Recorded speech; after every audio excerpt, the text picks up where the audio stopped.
I got some curtains to help with the lighting problem. I don't know if it's going to work. I don't know how it's working. I don't do media, shadows and things. Just not my cup of tea. But my little brother says it works. My mum says it works. It works. Let's go with that. Got curtains to help with lighting.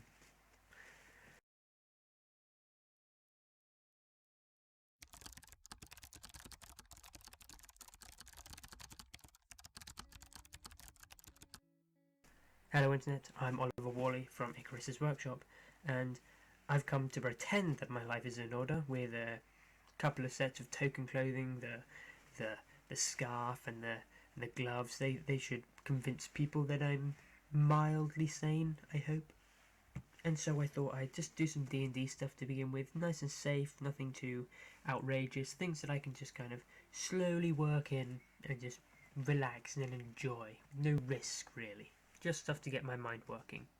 Now, I wanted to specifically start on narrative stealth and its kind of surrounding broad fields. And when I say narrative stealth, I'm talking about like stealth that is actually important to progressing the story in like a D&D context. Stealth that pushes things, is interesting, dramatic, something that the players can actually enjoy engaging with. So to make a narrative stealth, I found that stealth in itself has some inherent flaws when trying to make it narrative. So stealth has some inherent flaws when trying to make it narratively interesting, and I think that's because of just the way stealth is typically handled and its surrounding themes. So the first thing that I've found with stealth is essentially the catch-22 that a DM is put in when they want to make something entertaining and kind of interesting and dramatic with a stealth. Now, because of stealth's inherent kind of high risk, high reward, in terms of an interesting stealth engagement anyway, you're sneaking through a cathedral, failure will mean you'll get caught and you'll have to call off the whole operation. There's quite a significant risk there.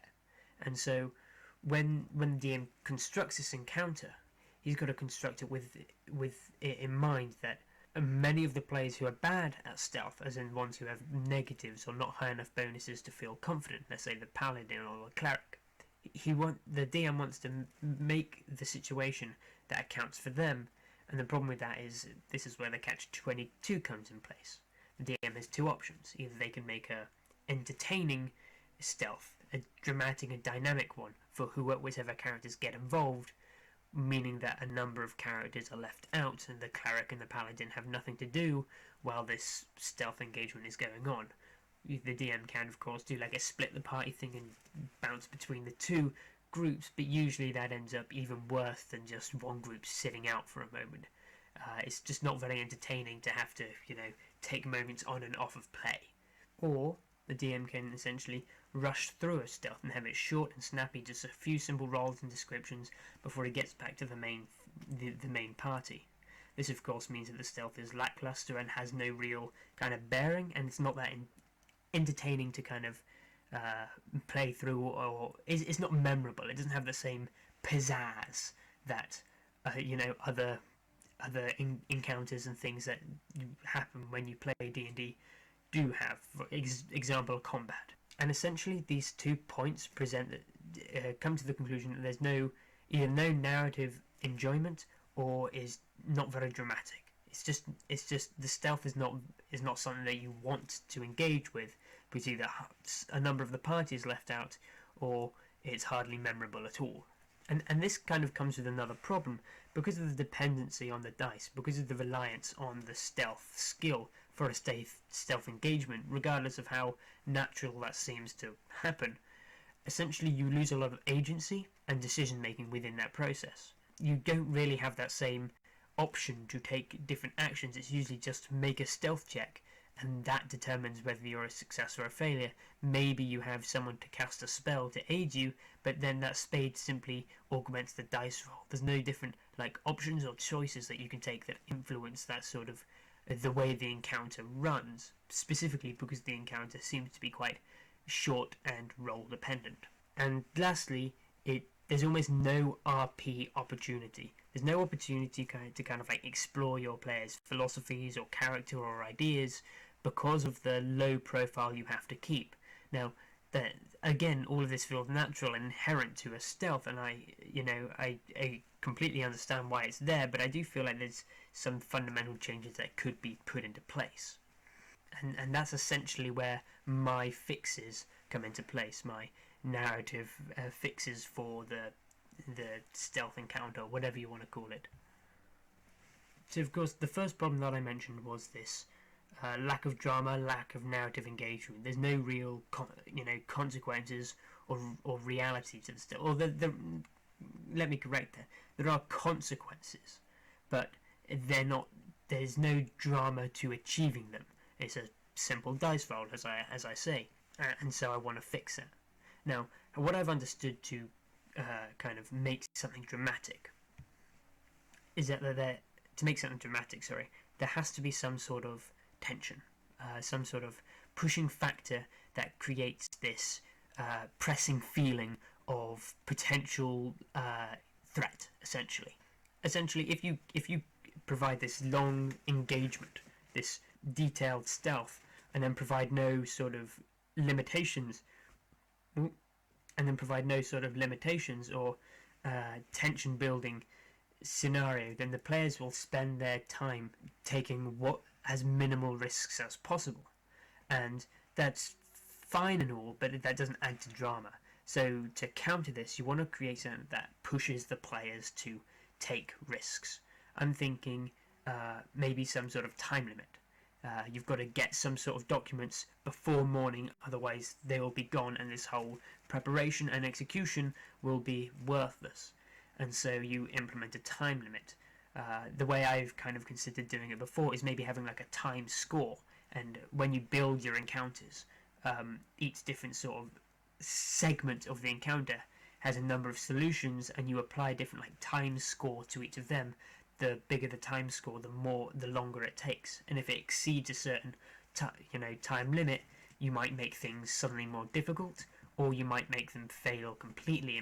You might have like a tiered system of like at 10 time points, the guards begin in kind of a clearing up program and start to remove lots of cover or things you would have been able to hide behind, and now you've got to deal with active guards. And when it reaches 15, the thing will have been packed, and you've only got one more point before it disappears. That way you've still got tiers of success, and you've got essentially like, it's similar to how people use the bloodied condition in combat. It simply resembles half hit points. You could do something similar with a time limit, in the sense that when it reaches half the time, some significant event happens and a situation evolves and makes the players realise, are we further than halfway? If not, we've got to speed up. If we are, we might be able to take a little bit of a more relaxed approach. And that can add tension, because the players are obviously trying to fight and balance between time and security, wondering if what action they take is going to be worthwhile in the speed it earns you. Essentially, this is very similar to how Assassin's Creed does a lot of its sort of stealth encounters. If you get detected, or you do not achieve a certain objective within a certain time, you fail, you desynchronize, and essentially you're chucked back to the beginning. That means that as a player of Assassin's Creed, you act fast, you get it done, and it's really entertaining. And those missions are taxing and stressful, and sometimes you'll have to do them a couple of times. Now in D&D, obviously you can't do it a couple of times, but the tension and the drama can still be created with that idea. That said, a time limit is not the only thing that can be done. I was watching a Let's Play, Christopher Odd. I would suggest going and watching him. But I was watching his Let's Play of Alien Isolation, and I think that's a perfect, and that's kind of what inspired me to do this video. But in that, there was no time limit to any of the scenarios, or if there were, I didn't notice any, to any of the scenarios. Instead, rather than having a time limit, they created some sort of hunter, the alien, in the game's sake. And that is what created this tension and this drama in that session. Yes, good music and all that, you get in the right atmosphere, that's important. People underestimate the importance of sound. Trust me, you need good sound, and that will make your encounters, even a boring one, much more dramatic. But the idea of having an alien, an apex predator, just hunting, with far keener senses, just hunting you, going through, and you've got to avoid them, launch distractions, and try and work your way through this facility to activate certain items and abilities or doors or trains, whatever it is.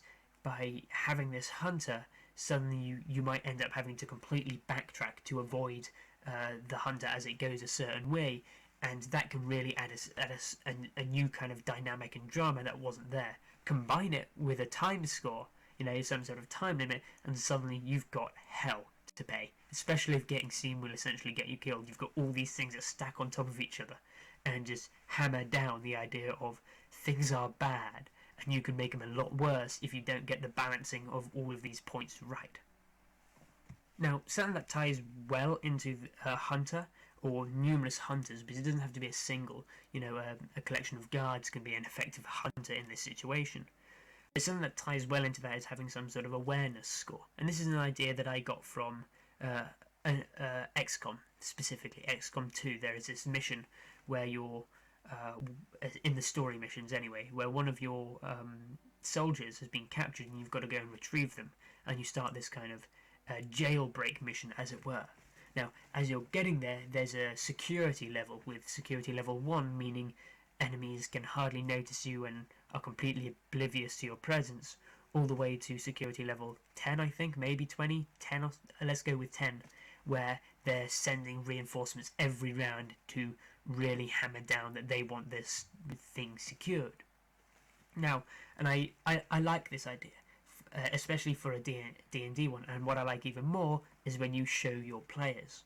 Now, the way I've kind of run this in the past is when the players make any sort of check to progress this stealth encounter, or avoid a problem, a failure will increase the kind of awareness counter by 1. Let's say you're going a nice small encounter, so maybe not this what XCOM did with 10, but instead stick to, let's say, 6, and have 6 blocks, and your party obviously starts at 0. And each failure of a roll, let's say they're trying to climb up a ladder to get to the second story where they're going to progress to the next segment.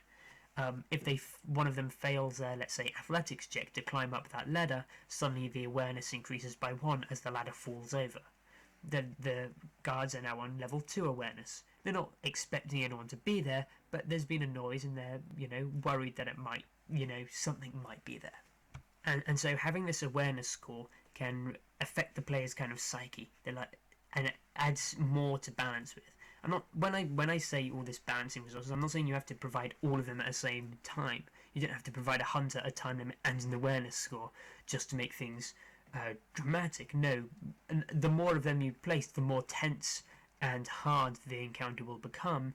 But providing one will be enough, I think, in most cases anyway. And an awareness score being visible, especially if the other scores are visible. I think having these sort of items as something that the players can see or know what level they're at when they're, acting and making actions is incredibly important, because it allows them to kind of judge different decisions and kind of debate with each other. It kind of deals with that RP element I was talking about, in the sense that it allows them to discuss different ideas, especially if you make it so that the encounter is not necessarily automatically failed if they speak. They managed to make their way behind some crates to discuss the next part. You could have that as kind of a justifiable reason for them to discuss these points. But having it open will allow them to discuss this sort of balancing of concepts, ideas, and resources to debate how far to push each different thing. But in regards to the awareness system, I would have each failure increase the awareness by 1, but successes not necessarily reduce the score. I would have very specific activities reduce the score.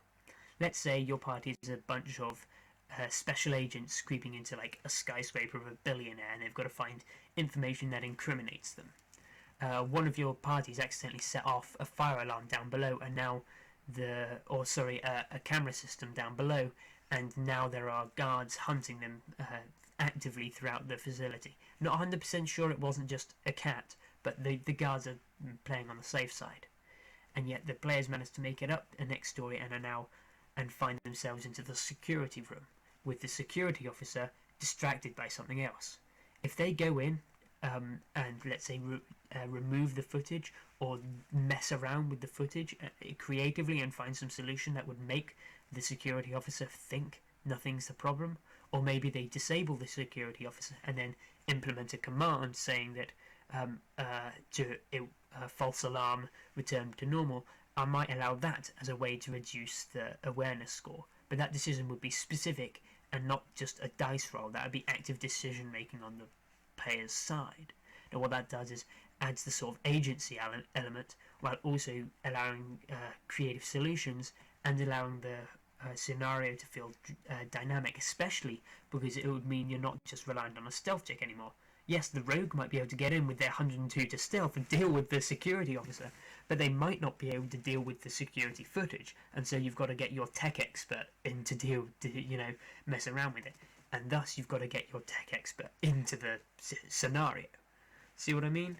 I feel like this is a good opportunity to kind of add these different branches of activities.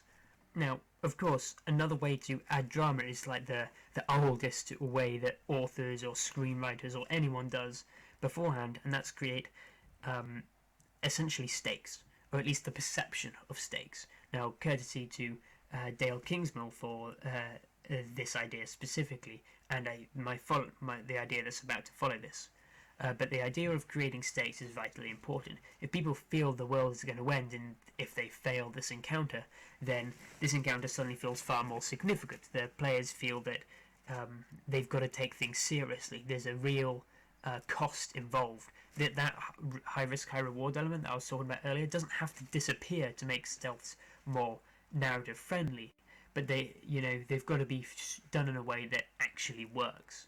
You've got to make when you do this stealth, you've got to make it clear that you're not doing it to separate the party into just stealth junkies in one direction and everyone else in another. You want to make it in a way that the risk of failure is there, and yet you still want everyone else to get involved. So creating stakes. When you design the encounter, you firstly got to design real stakes and then perceived stakes. So your real stakes might actually be this encounter. I don't want to actually be that significant to the plot. I don't want failure to completely derail things, and I don't want success to make things ultimately easy. However, you want your players to feel like that. So you select a real stakes of being low, but you add the right drama and the right tension in a way to make it feel like it's high stakes. Now, to make high stakes, you want the players to feel tense and feel like a lot of their resources are going quickly, even if their resources aren't actually going quickly.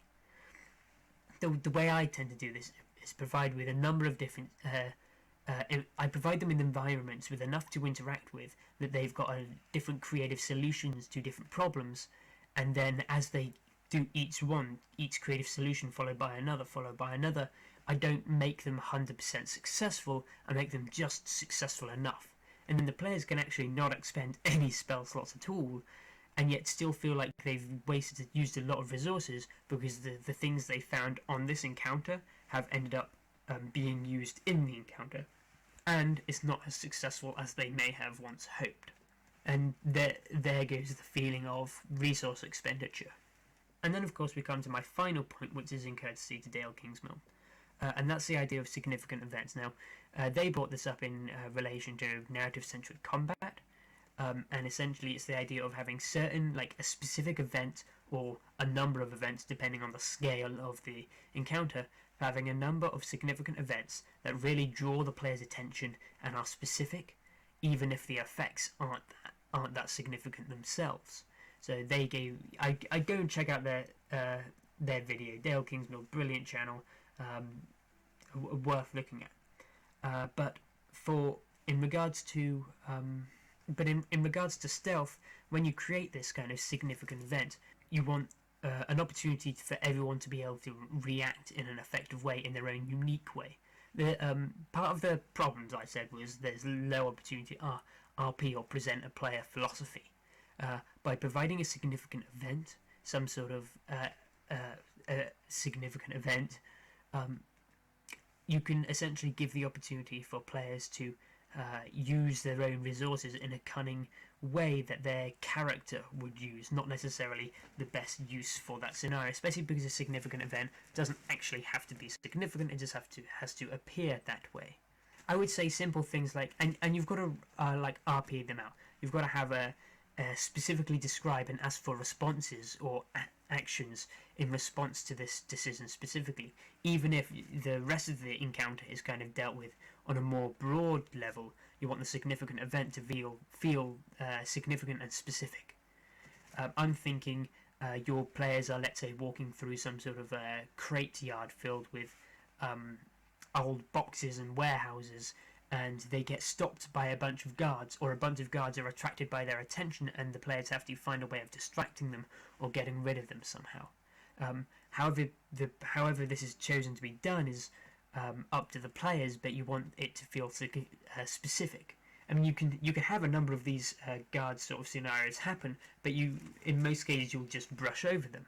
But you want one moment where you describe it in detail, get it over, and get it done with in a manner that the players can interact with, and that way they'll remember it for next time. When they think of the stealth encounter, when they think back to that dockyard, they will think of the time they had to avoid the guards, or the time the alien almost caught them, or was crawling through a vent and you had to throw the Molotov cocktail to scare it away. That sort of thing, where you would deal with it on a very specifically.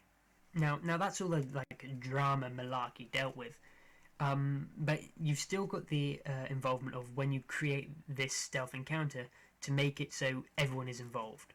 Now, the way I tend to do it and think it should be done is essentially create very similar to like a skill encounter.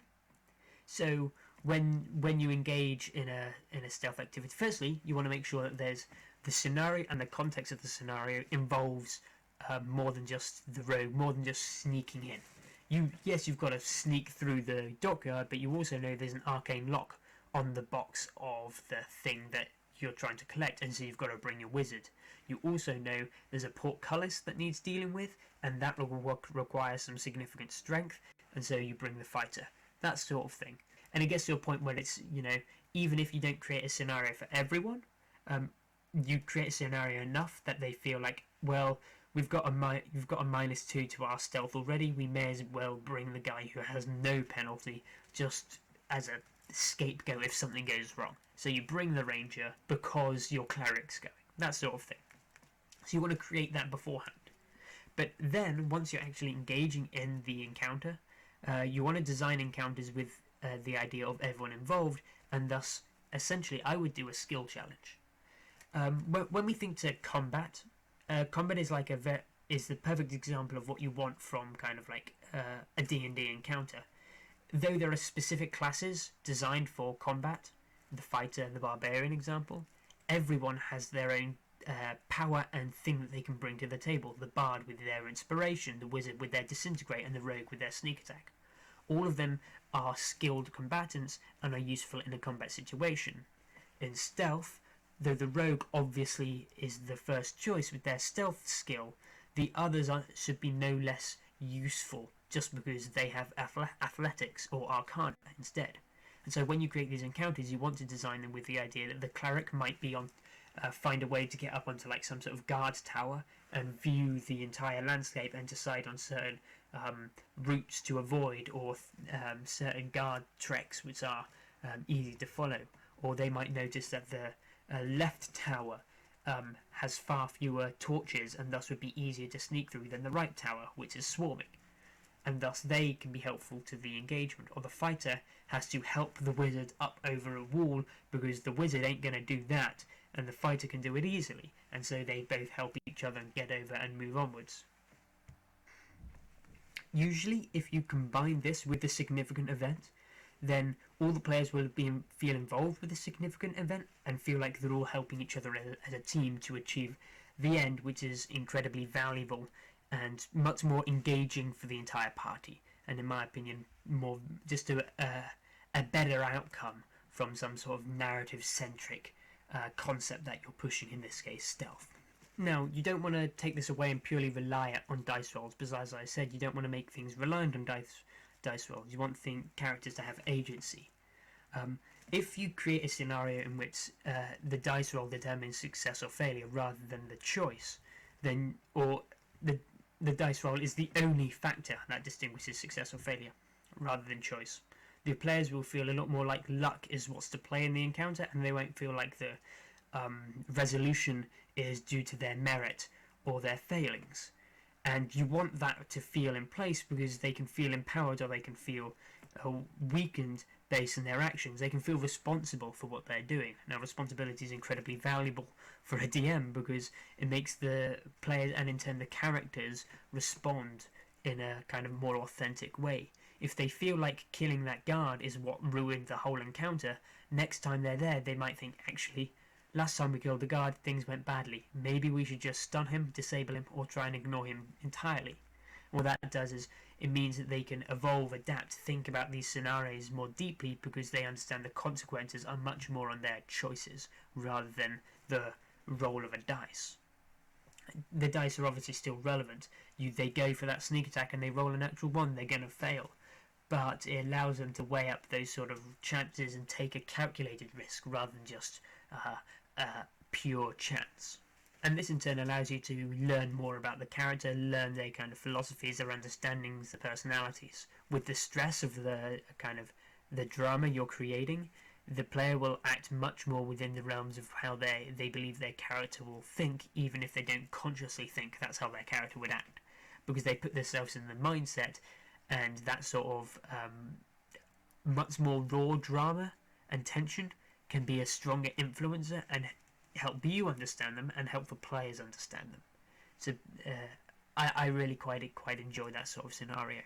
So to kind of put this all together, I've obviously got my own experiences with this, and I had my own game session in which I implemented as many of these fixes as I possibly can.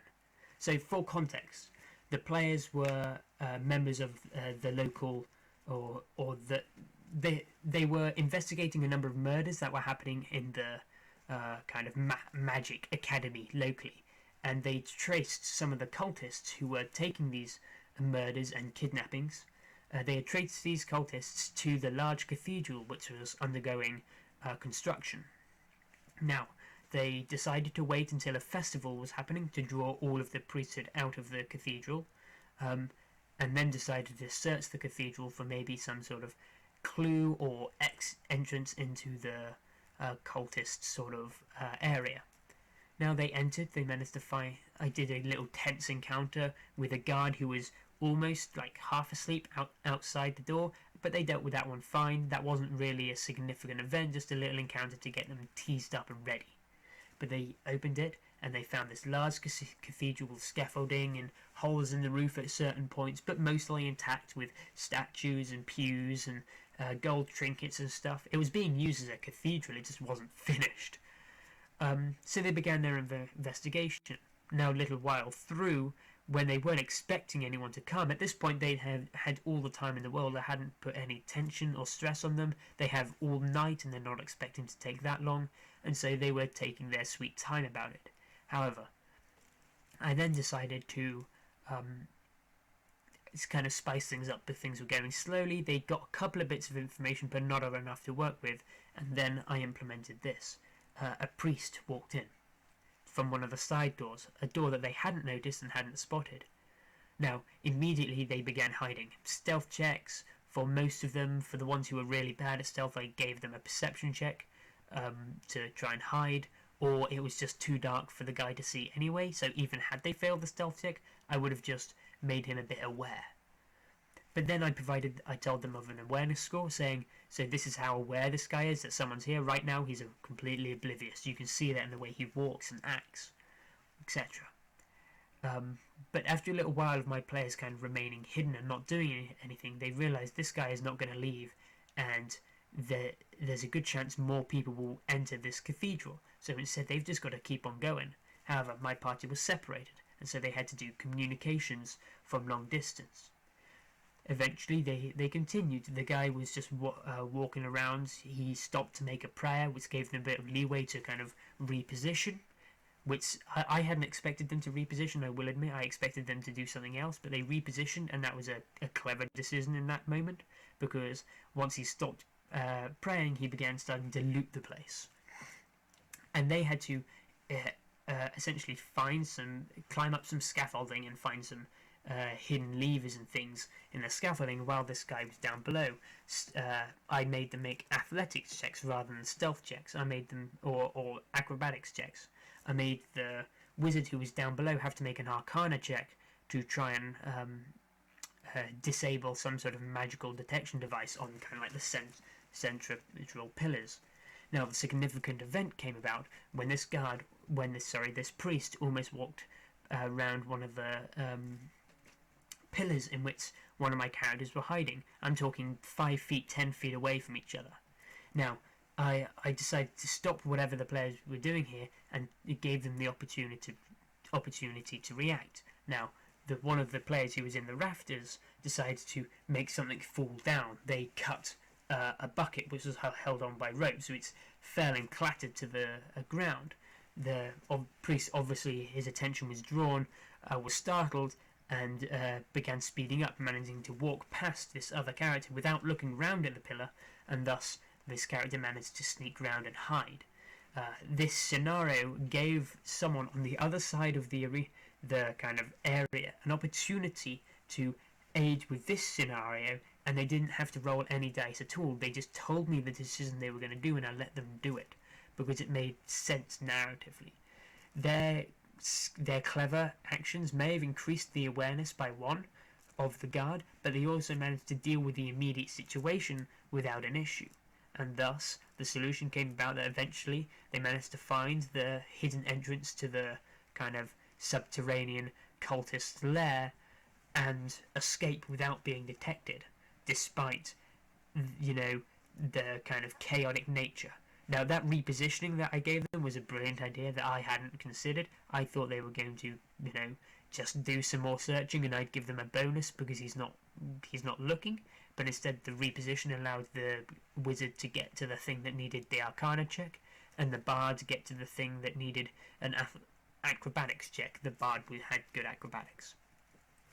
So essentially, it resolved the encounter with being memorable. Now, half a year down the line, and that encounter is still something that they remember and still talk about because of the way it functions, the interesting scenario in which it took place, and it fulfilled all of these events, or at least some of them. In terms of drama, I didn't really have a time limit, but it did have a hunter and an awareness score, and those 2 points worked very well. I created stakes. They had to find this cultist there to stop more members dying, and the people they wanted to stop dying were either very close to or very valuable to the players, and so they had a real incentive to try and stop this. And of course, I had a couple of significant events chucked through.